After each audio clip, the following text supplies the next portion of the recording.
اعوذ باللہ من الشیطان الرجیم بسم اللہ الرحمن الرحیم رب اشرح لی صدری ویسر لی امری واحلل عقدۃ من لسانی یفقہوا قولی۔ مسجد قباء۔ حضرت نافع سے مروی ہے، ابن عمر رضی اللہ تعالیٰ عنہ نماز چاشت صرف 2 دن پڑھتے، ایک جب مکہ مکرمہ آتے تو اسے ضرور ادا کرتے، کیونکہ وہ مکہ مکرمہ چاشت ہی کے وقت آتے تھے۔ طواف کرتے، پھر مقام ابراہیم کے پیچھے 2 رکعتیں پڑھتے، اور دوسرے جس دن وہ قباء جاتے اس دن بھی وہ نماز چاشت پڑھتے۔ وہ بروز ہفتہ مسجد قباء جاتے، جب مسجد میں داخل ہوتے تو نماز پڑھے بغیر وہاں سے نکلنے کو برا خیال کرتے۔ ان کا بیان ہے کہ آپ صلی اللہ علیہ وسلم مسجد قباء کی زیارت کے لیے کبھی سوار ہو کر اور کبھی پیدل جایا کرتے تھے۔ ابن عمر رضی اللہ تعالیٰ عنہ کا بیان ہے کہ میں اس طرح کرتا ہوں جیسے میں نے اپنے دوستوں کو کرتے دیکھا، اور میں کسی کو منع نہیں کرتا کہ وہ رات یا دن میں جب چاہے نماز پڑھے، ہاں قصداً سورج نکلتے یا غروب ہوتے وقت نماز پڑھنے سے اجتناب کرے۔ ہر ہفتے کے دن مسجد قباء جانا۔ ابن عمر رضی اللہ عنہ سے روایت ہے، انہوں نے فرمایا نبی صلی اللہ علیہ وسلم ہر ہفتے کے دن مسجد قباء پیدل اور سوار ہو کر تشریف لے جاتے۔ امام بخاری رحمۃ اللہ علیہ نے اس عنوان اور پیش کردہ حدیث سے ثابت کیا ہے کہ مسجد قباء ان مساجد سے ہے جن کی طرف پیدل اور سوار ہو کر جانے میں چنداں کوئی حرج نہیں، اور ایسا کرنا رخت سفر باندھنے سے متعلق حکم امتناعی میں داخل نہیں۔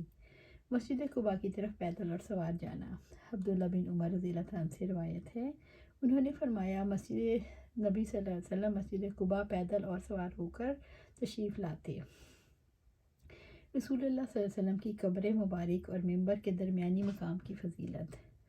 حضرت عبداللہ بن زید رضی اللہ تعالیٰ عنہ سے روایت ہے کہ آپ صلی اللہ علیہ وسلم نے فرمایا میرے گھر اور منبر کی درمیانی جگہ جنت کے باغات میں سے ایک باغ ہے۔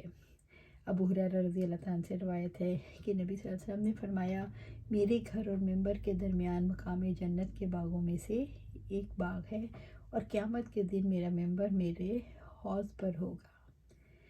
رسول اللہ صلی اللہ علیہ وسلم نے اس حصے کو جنت کی کیاری قرار دیا کہ نزول رحمت اور حصول سعادت کے اعتبار سے وہ حقیقی روضہ جنت کی طرح ہے، یا اس لیے کہ اس حصے میں عبادت دخول جنت کا سبب ہے۔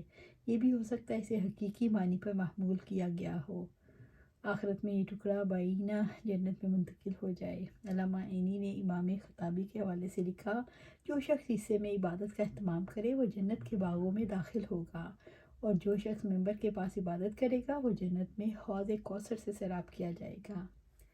شارحین نے منبر کے متعلق لکھا ہے بعینہ اسی منبر کو حوض کوثر پر لوٹا دیا جائے گا۔ واللہ اعلم۔ بیت المقدس کی مسجد کا بیان۔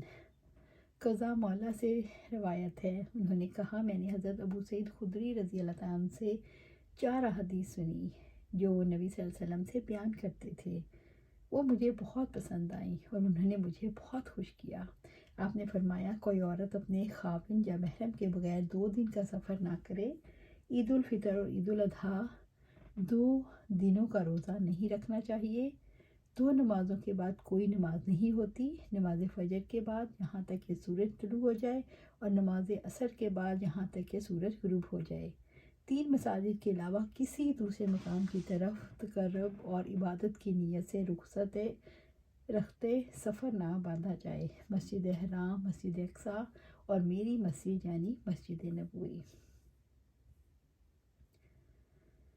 اللہ سبحانہ تعالیٰ سے دعا ہے ہمیں قرآن و سنت پر عمل کرنے کی توفیق دے اور اس پر جمع دے، آمین یا رب العالمین۔